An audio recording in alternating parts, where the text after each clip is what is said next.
The Book of Sijjin and Illiyyin. The Book of Sijjin and Illiyyin starts with a memorable dinner scene. Within moments of the start, the mother is violently unwell. At first, it seems like an ache or tension flare, but when needles begin to emerge from her skin and eyes, there is no way that assumption can continue. The mother and father soon die as a result of an apparent demonic possession. After watching all these things, Yuli fell down and lost consciousness. When dawn breaks, the police arrive, along with Amber, her late father's first wife, whose fury soon becomes Yuli's lifelong nightmare. With no one else to turn to, little Yuli is dragged into Amber's household. There she is treated like a servant and forced to serve her stepmother and stepsister, Laris. 2 decades later, nothing has changed. Now grown, Yuli endures every insult and humiliation in silence, her once gentle heart eroding into bitterness. Yuli is tasked with caring for the ailing Amber, while also helping at the small grocery store run by Laris in the village. When Amber's health finally fails her, Yuli hopes for compassion. Instead, Laris inherits her mother's cruelty. She continues to mock Yuli in front of her husband Rudy, her pious daughter Tika, and her mischievous son Dean. Laris's hatred festers and grows. She no longer hides her hate, hurling insults and shouting at Yuli in public without shame.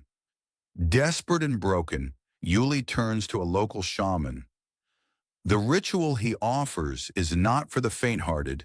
The curse requires a freshly buried corpse, the names of her oppressors, and a week of unspeakable rites performed in secret.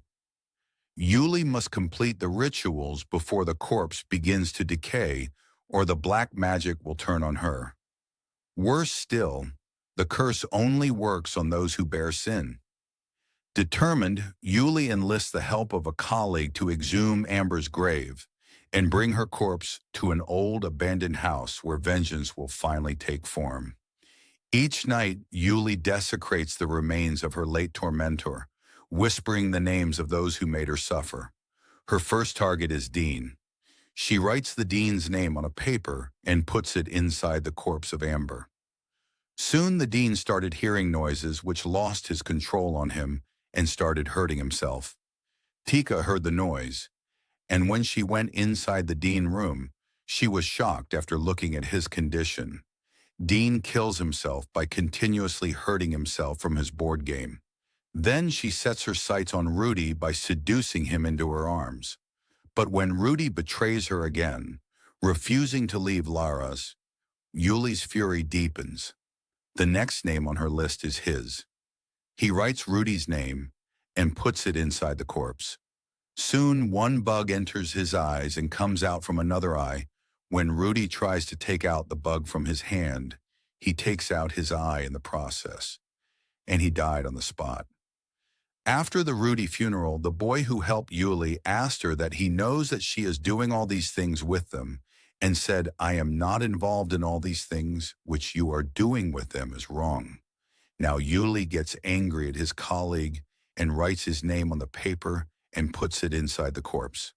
Now we can see that when the colleague tries to shut down the shop shutter, it opens again and again. But when he tries to find out and go inside the shop, he sees the corpse of Amber standing, and he gets scared and starts running outside. But when he was coming out, the shutter fell down on his head and he died. Yuli have killed a lot of people, but the main target is still left. That is Yaras, who always taunts her and misbehaves with her. Now Yuli writes her name and puts it inside the corpse. Scene shifts, and we see that the Tika room wall falls down and light starts flickering.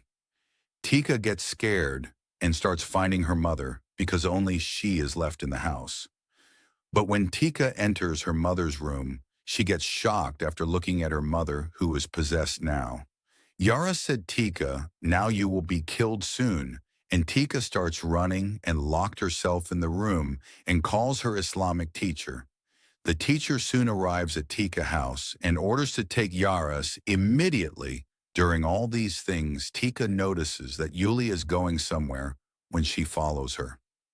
After watching that Yuli is doing black magic on their family, and she is responsible for these things, and even she is using her grandma's dead body for this, she burst out in tears. Yuli confesses all of her crime and tells Tika that they behaved badly with me, and your grandma done black magic on my mother and father and killed them. They ruined my life and tortured me. Tika leaves the palace and reaches the teacher palace where the teacher starts exorcism on Yara's. On the other side, Yuli start putting the chit of Yara's name on the body, but due to the exorcism process, it is not working. After a few hours, the amber body started smelling, and it meant her body was rotten now, and the black magic shifts on Yuli. Yuli fingers start turning, start blood vomiting, and Yuli died. On the other side, we see that the exorcism is completed and Yaris do black vomit in which worms come out. Yaris is back in her body, but she is not well, and she also died in Tika's lap.